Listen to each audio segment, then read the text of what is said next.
दोस्तों हमारे चैनल को जरूर सब्सक्राइब करिएगा और बेल आइकन को दबाइए ताकि जब भी हम नए वीडियोस डालें आपको नोटिफिकेशन मिल जाए।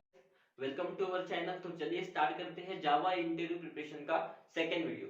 ठीक है, तो सेकंड वीडियो में सबसे फर्स्ट क्वेश्चन आपके लिए आ रहा है, what is mean by constructor, can we overload the constructor. दो अलग अलग क्वेश्चन है, लेकिन दो अलग अलग क्वेश्चन को आपको एक ही क्वेश्चन के माध्यम से पूछा जा रहा है। तो चलिए डिस्कस करते हैं कंस्ट्रक्टर होता क्या है। ठीक है, तो कंस्ट्रक्टर लर्न करने से पहले हमें पता है मेथड क्या होती है। Method is a block of code which is done when it is called. कि मेथड के पहले हम लोग रिटर्न टाइप यूज करते हैं, मेथड काम कैसे करती है आप लोगों को पता है। सेम अब हम लोग क्या करेंगे, कंस्ट्रक्टर के बारे में डिस्कस करेंगे। कंस्ट्रक्टर और मेथड का वर्किंग जो होता है आसपास सेम होता है, लेकिन कुछ माइनर चेंजेस है वो हम लोग डिस्कस करते हैं। ठीक है, सबसे पहले constructor means what. Constructor is a special member function, it enable an object to initialise itself. देखिए यहाँ पे इस प्रोग्राम में ये आपका फर्स्ट कंस्ट्रक्टर है, ये आपका सेकंड कंस्ट्रक्टर है। तो कंस्ट्रक्टर क्या होते हैं, constructor is a special member function, ये स्पेशल मेंबर फंक्शन होते हैं। It enable an object to initialise itself. Okay, point number 2 हम लोग डिस्कस करेंगे, constructor name is same has the class name. अब हम लोग आइडेंटिफाई कैसा करेंगे कि ये कंस्ट्रक्टर है। देखिए कंस्ट्रक्टर का नाम हमेशा आपके क्लास के नाम जैसा ही होता है। इस प्रोग्राम में अगर आप देखोगे तो we have a two constructor, constructor number 1, constructor number 2। Okay, दोनों कंस्ट्रक्टर का जो नाम है वो आपके क्लास के नाम जैसा ही है। क्लास का नाम है सिंपल, तो दोनों कंस्ट्रक्टर का नाम भी सिंपल ही है, इसीलिए कहा गया है constructor name is same has the class name. Okay, point number 3 कहा गया है, constructor does not have any return type. जैसे कि आप लोगों को पता है हम लोग मेथड लर्न किए थे, तो मेथड से पहले हम लोग रिटर्न टाइप यूज करते हैं, वॉइड, इंटीजर, स्ट्रिंग। लेकिन यहाँ पे इस कंस्ट्रक्टर टॉपिक में कहीं पर भी आपको रिटर्न टाइप नहीं दिखाई दे रहा है। हमने यहाँ पे वॉइड, स्ट्रिंग वगैरह यूज नहीं किया है, इसीलिए कहा गया है constructor does not have any return type. हम लोग यहां से भी वेरीफाई पता कर सकते हैं कि ये कंस्ट्रक्टर है या नहीं। अगर कंस्ट्रक्टर के पहले रिटर्न टाइप नहीं है, इट मींस ये एक कंस्ट्रक्टर है। ओके, देन फोर्थ नंबर का पॉइंट रहेगा आपका, constructor can be call at the time of object creation. इस मेन मेथड में हमने दो अलग अलग ऑब्जेक्ट बनाया है। ठीक है, तो eight the time of object creation, जब हम लोग क्लास का ऑब्जेक्ट क्रिएट करते हैं, eight the time of object creation आपके कंस्ट्रक्टर जो है वो कॉल हो जाते हैं ऑटोमेटिकली। ठीक है, यहां से ये वाला कंस्ट्रक्टर कॉल होगा। So constructor can be called at the time of object creation. ये आपके अलग अलग 4 पॉइंट आप बता सकते हो। लेकिन आपको सेकंड क्वेश्चन पूछा गया है, can we overload the constructor. हम लोग कंस्ट्रक्टर को ओवरलोड कर सकते हैं या नहीं। तो ओवरलोडिंग मींस व्हाट। हम लोगों ने जब मेथड लर्न की थी तो मैंने आपको बताया था मेथड मींस व्हाट और मेथड को ओवरलोड कैसे किया जाता है। तो ओवरलोडिंग क्या होता है, a class contain a method, class contain a more than one method having same name but different types of parameter। जैसे कि एक क्लास में मोर देन वन मेथड कंसीडर करेंगे हम लोग, एक से ज्यादा मेथड होती है, लेकिन हर एक मेथड का नाम जो होता है वो सेम होता है, लेकिन पैरामीटर्स जो है वो अलग अलग होते हैं। तो हम लोग मेथड ओवरलोडिंग को कहते हैं a class contain a method having same name but different types of parameter, nothing but method overloading। But constructor overloading means what. देखिए इस क्लास में कंस्ट्रक्टर है, we have a two constructor here, a class contain a constructor having same name but a different types of parameter. देखिए यहाँ पे कौन से parameter है, दो अलग अलग इंटीजर पैरामीटर है, यहाँ पे only one string single parameter है। So class contain a constructor having the same name but a different types of parameter, nothing but constructor overloading। तो हम लोग कंस्ट्रक्टर को ओवरलोड कर सकते हैं क्या, यस। अगर आपको किसी इंटरव्यू में पूछा जाए can we overload the constructor, तो हमारा आंसर होना चाहिए यस, हम लोग कंस्ट्रक्टर को ओवरलोड कर सकते हैं, और इस तरीके से हम लोग उन्हें एग्जांपल दे सकते हैं। तो ये आपका फर्स्ट क्वेश्चन हुआ, constructor means what, then can we overload the constructor. तो इन दोनों के आंसर आप इस तरीके से दे सकते हो। चलिए स्टार्ट करते हैं सेकंड क्वेश्चन। तो सेकंड क्वेश्चन आपको दिया गया है, what is mean by method overloading and overriding. तो इसका आंसर किस तरीके से देना है हम लोग इस क्वेश्चन को डिस्कस करते हैं सबसे पहले तो। ठीक है, तो method overloading means what, class contain a method, okay, class contain a method having same name but different types of parameter, nothing but method overloading. Method, चलिए स्टार्ट करते हैं सेकेंड क्वेश्चन। तो सेकेंड क्वेश्चन है आपके लिए what is mean by method overloading and overriding. तो method overloading overriding क्या होता है, चलिए डिस्कस करते हैं। सबसे पहले डिस्कस करेंगे method overloading. Method overloading means a class contain more than one method having same name but different types of parameter, nothing but method overloading. जैसे कि आप इस प्रोग्राम को देख रहे हो, यहाँ पे A is the name of the class. ये हमारे पास में एक क्लास है जिसका नाम ए है।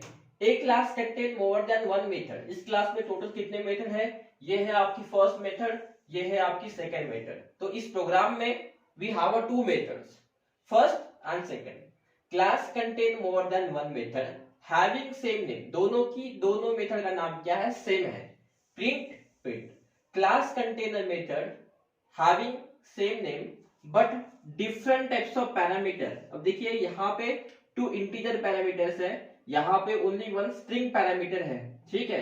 तो class contain a method having same name but different types of parameter, nothing but method overloading. Method overloading मतलब क्या, एक क्लास के अंदर मोर देन वन मेथड रहते हैं जिनका नाम तो सेम रहेगा लेकिन पैरामीटर्स जो होते हैं वो अलग अलग होते हैं। इस कंसेप्ट को हम लोग कहते हैं मेथड ओवरलोडिंग। इसके अलावा आपको पूछा जाएगा method overriding means what. So इसके अपोजिट होता है method overriding. Two classes contain a method, we have two classes. देखिए A is the name of the class, यहाँ पे B is the name of the class. दो अलग अलग classes है, दोनों क्लासेस में हमने रिलेशनशिप क्रिएट की है बाय यूजिंग एक्सटेंस कीवर्ड।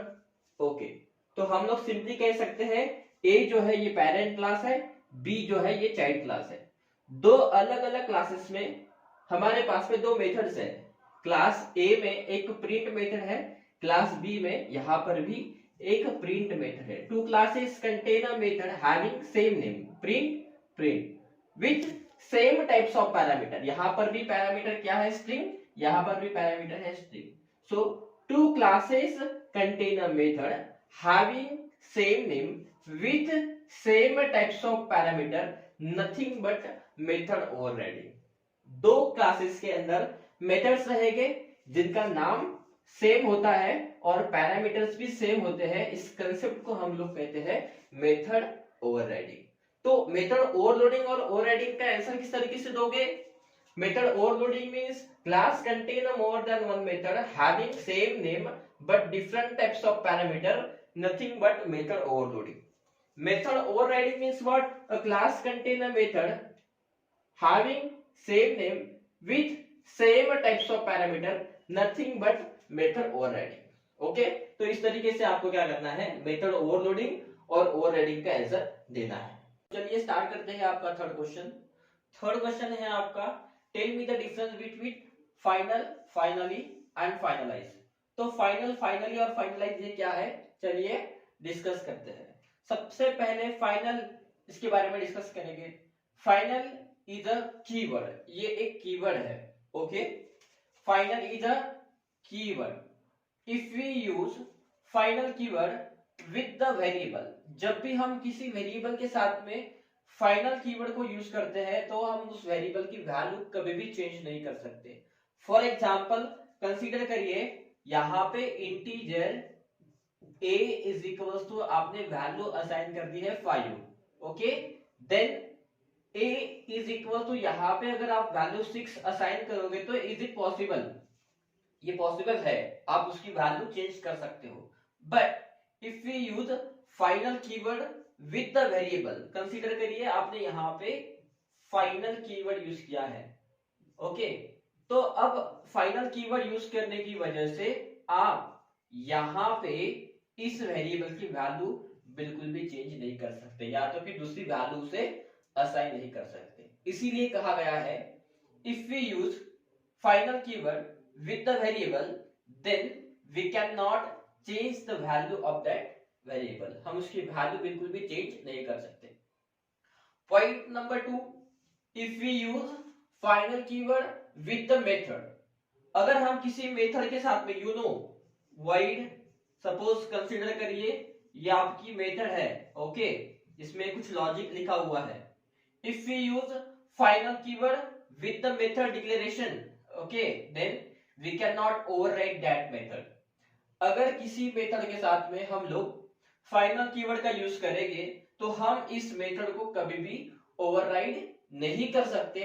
इसीलिए कहा गया है if we use final keyword with the method then we can not override that method.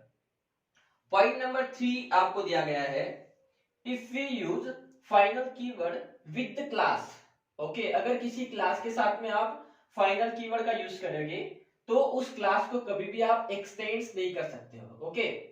आपको पता है एक क्लास का डेटा अगर हमें दूसरे क्लास में एक्सेस करना है तो we need to create relationship between two classes, हमें दोनों क्लासेस में रिलेशनशिप बनाना होती है और एक्सटेंड्स कीवर्ड का यूज करके हम लोग रिलेशनशिप बनाते हैं टू क्लास में। But if we use final keyword with the class, okay, suppose ये आपका क्लास ए है और ये आपका क्लास बी है, इन दोनों में आपको इस तरीके से रिलेशनशिप बनाना है एक्सटेंड्स कीवर्ड का यूज करके। और ये क्लास अगर आपका बी फाइनल डिक्लेयर करके रखा हुआ है तो आप इस बी क्लास को कभी भी एक्सटेंड नहीं कर सकते क्योंकि वो फाइनल डिक्लेयर करके रखा हुआ है। तो ये हुआ आपका फाइनल के बारे में। क्या कहा गया है, final is a keyword if we use final keyword with the variable then we can not change the value of that variable. Point number 1. Then if we use a final keyword with the method then we cannot override that method. And point number 3, if we use final keyword with the class then we cannot extend that class. तो ये हुआ आपका final के बारे में। Then second one है आपकी finally. तो ये फाइनली क्या है, फाइनली इज अ ब्लॉक। जावा में एक्सेप्शन हैंडलिंग नाम का टॉपिक आपको दिया गया है, इंट्रोड्यूस करा के दिया गया है, हम लोग उसका यूज करके एक्सेप्शन को हैंडल करते हैं, okay.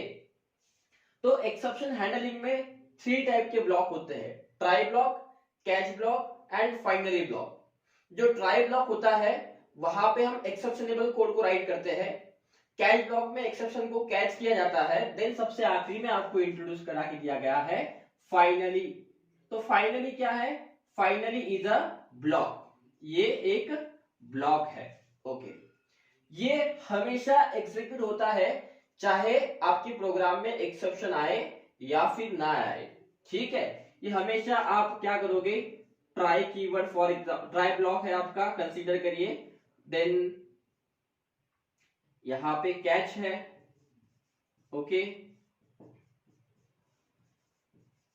Exception e, okay, opening curly bracket close curly bracket, और यहाँ पे आपने फाइनली ब्लॉक का यूज किया, ओके। तो ये जरूरी नहीं है कि आप उसे कैच ब्लॉक के बाद में ही यूज करोगे, इसके पहले भी यूज कर सकते हो, ट्राई कैच के बाद में यूज कर सकते हो, ठीक है। तो सबसे पहले हमें पता होना चाहिए finally means what. So finally is a block, ये एक ब्लॉक है और ये हमेशा एग्जीक्यूट होता है whenever the exception is occur और नॉट। आपके प्रोग्राम में एक्सेप्शन यहाँ पे आए या फिर ना आए, ये हमेशा एग्जीक्यूट होगा। जैसे कि कंसीडर करिए इस ट्राई ब्लॉक में आपने कुछ कोड राइट किया है और इस कोड में अगर कोई एक्सेप्शन है तो यहां से जो एक्सेप्शन थ्रो होगा उसे कैच करने का काम कौन करेगा, कैच ब्लॉक करेगा। फिर कैच ब्लॉक एग्जीक्यूट होगा, कैच ब्लॉक एग्जीक्यूट होने के बाद में आपका finally block get executed. Similarly यहां पे अगर एक्सेप्शन नहीं भी आता है फिर भी आपका ट्राई ब्लॉक एग्जीक्यूट होने के बाद में डायरेक्टली फाइनली ब्लॉक एग्जीक्यूट होगा। इसीलिए कहा गया है ये हमेशा एग्जीक्यूट होता है। फाइनली ये एक ब्लॉक है और ये हमेशा एग्जीक्यूट होता है चाहे आपके प्रोग्राम में एक्सेप्शन आए या फिर ना आए, ओके। तो फाइनली क्या है, फाइनली ये एक ब्लॉक है। देन ये आखिरी में आपको दिया गया है फाइनलाइज। तो फाइनलाइज क्या है, ये एक मेथड है, ठीक है। गार्बेज कलेक्टर नाम का कंसेप्ट आपके जावा में इंट्रोड्यूस करा के दिया है। गार्बेज कलेक्टर क्या होता है, जो अनवांटेड डेटा को डिस्ट्रॉय करता है, ठीक है। तो फाइनलाइज ये एक मेथड है, ये clean up processing, memory clean up processing के लिए यूज होती है, ठीक है। ये क्या है, एक मेथड है, ये एक ब्लॉक है और ये एक कीवर्ड है। तो आप जब इंटरव्यू के लिए जाओगे तो तीनों को एक्सप्लेन करते वक्त इस तरीके से एक्सप्लेन कर सकते हो। और ये है आपका क्वेश्चन नंबर 3 आज के वीडियो का, ठीक है। चलिए स्टार्ट करते हैं फोर्थ क्वेश्चन। तो फोर्थ क्वेश्चन है आपका difference between this keyword and super keyword. आपको क्या करना है, दिस और सुपर कीवर्ड का डिफरेंस बताना है। तो दिस और सुपर कीवर्ड क्या होते हैं? This is a reference variable used to refer the current class object and super is also a reference variable but it is used to refer the parent class object। दोनों अलग अलग object को refer करने के लिए use होते हैं। चलो ठीक है, लेकिन दिस और सुपर कीवर्ड का एक कॉमन वर्क जो है वो कंस्ट्रक्टर टू कंस्ट्रक्टर कॉलिंग के लिए पॉसिबल होता है, मतलब यूज होता है। ठीक है, कैसे? तो चलिए स्टार्ट करते हैं। ये इस कोड में यहाँ पे हमने दिस कीवर्ड यूज किया है, इस कोड में यहाँ पे हमने सुपर कीवर्ड यूज किया है। ओके, बट अगर इस कोड में अगर आप देखोगे तो we have only one class, हमारे पास में सिर्फ एक ही क्लास है। और यहाँ पे अगर आप देखोगे तो इस कोड में टोटल 2 क्लासेस है, A 1 class and B is a second class. ठीक है, तो दिस कीवर्ड क्या होता है? This is a reference variable used to refer the current class object. Current class मतलब जिस क्लास में दिस कीवर्ड प्रेजेंट होता है उसी क्लास के ऑब्जेक्ट को रेफर करने के लिए हम लोग दिस कीवर्ड को यूज करते हैं। So this is the reference variable used to refer the current class object. By using this keyword constructor to constructor calling is possible. जैसे कि अगर हम इस कंस्ट्रक्टर को कॉल करते हैं, ठीक है, public static void main string RGS main method के नीचे हम लोग क्लास का ऑब्जेक्ट क्रिएट करेंगे, then you know constructor can be called at the time of object creation. जब हम लोग इस कंस्ट्रक्टर को कॉल करते हैं तो एग्जीक्यूशन फ्लो में जब आपका प्रोग्रामिंग फ्लो यहाँ पे आएगा तो दिस कीवर्ड क्या करेगा, यहां से आपके प्रोग्रामिंग फ्लो को ऊपर वाले कंस्ट्रक्टर में लेकर जाएगा। मतलब इस कंस्ट्रक्टर से हम लोग इसी क्लास के दूसरे कंस्ट्रक्टर को कॉल कर सकते हैं। It means constructor chaining. Constructor to constructor calling is possible by using this keyword but only within the same class. एक ही क्लास में हम लोग क्या करेंगे, constructor to constructor calling possible कर सकते हैं बाय यूजिंग दिस कीवर्ड। लेकिन सुपर कीवर्ड क्या है? जैसे आपका this keyword constructor to constructor calling possible कर रहा है, दिस करंट क्लास के ऑब्जेक्ट को रेफर कर रहा है, वैसे ही सुपर कीवर्ड इसके अपोजिट होता है। Super is the reference variable, it is used to refer the parent class object. ये पेरेंट क्लास के ऑब्जेक्ट को रेफर करने के लिए यूज होता है। जैसे कि हमारे पास में टोटल 2 क्लासेस है, ए एंड बी। हमने एक्सटेंड्स कीवर्ड का यूज किया है, क्लास ए के साथ में रिलेशनशिप बनाई है। यहाँ पे हम लोग कह सकते हैं A is a parent class and B is a child class. तो चाइल्ड क्लास में हमारे पास में सुपर कीवर्ड है। Super is the reference variable, it is used to refer the parent class object. Parent class के object को refer करने के लिए सुपर कीवर्ड का यूज होगा। Then by using super keyword constructor to constructor calling is possible. जैसे यहाँ पे by using this keyword constructor to constructor calling is possible, हम लोग इस कंस्ट्रक्टर से दूसरे कंस्ट्रक्टर को कॉल कर पा रहे थे, वैसे यहाँ पर भी पॉसिबल है। लेकिन डिफरेंस ये है कि हम लोग चाइल्ड क्लास के कंस्ट्रक्टर से पेरेंट क्लास में जो प्रेजेंट कंस्ट्रक्टर है उसे कॉल कर सकते हैं। ठीक है, चाइल्ड क्लास में जो कंस्ट्रक्टर प्रेजेंट है बी, इस कंस्ट्रक्टर से हम लोग पेरेंट क्लास में जो प्रेजेंट कंस्ट्रक्टर है इस कंस्ट्रक्टर को कॉल कर सकते हैं। मतलब constructor चेनिंग is possible, parent class और चाइल्ड क्लास के कंस्ट्रक्टर के साथ में हम लोग ये काम कर सकते हैं, और यहाँ पे करंट क्लास में ही ये हो रहा है। तो इस तरीके से आप डिफरेंस बता सकते हो दिस और सुपर कीवर्ड का।